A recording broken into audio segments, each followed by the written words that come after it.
सैया कंवरियन के काट दिहले धके कसैया कंवरियन के काट दिहले धके कसैया।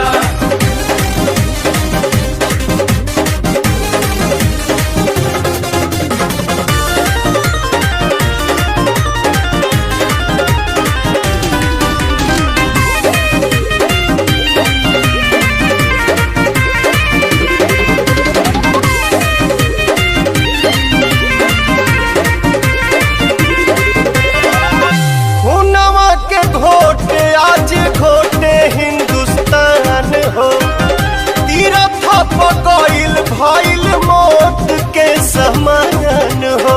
अब लागत बर्दाश्त ना होई, अब केहू प्रयास ना होई। कबो ना भुलाए वाला घात कर देले रे, कबो ना भुलाए वाला घात कर देले रे। अब तो इस देश के अपना बाप पर भी विश्वास ना होई।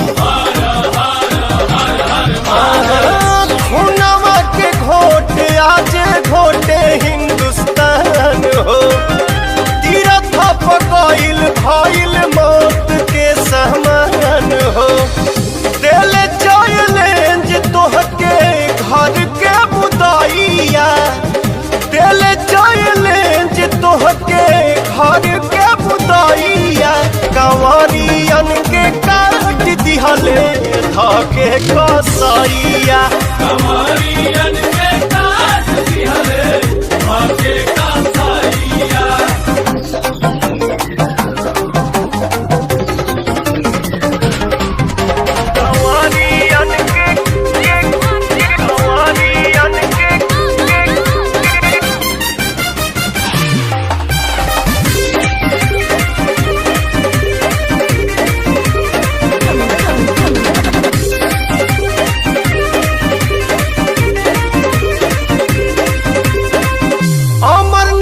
बन के बैठल बड़ा कश्मीर में भारत भारत आतंक के जंजीर में।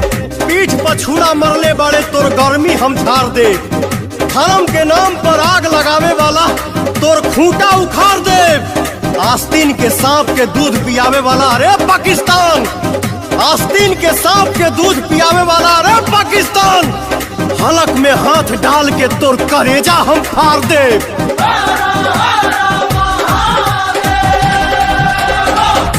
अमरनाथ बन के बैठल बड़ा कश्मीर में भारत भारत आतंक के जंजीर में। काली रूप धके आजा हे गौरा मैया, काली रूप धके आजा हे गौरा मैया कंवरियन के काट दिहले हाय रे कसैया कंवरियन के काट दिहले धके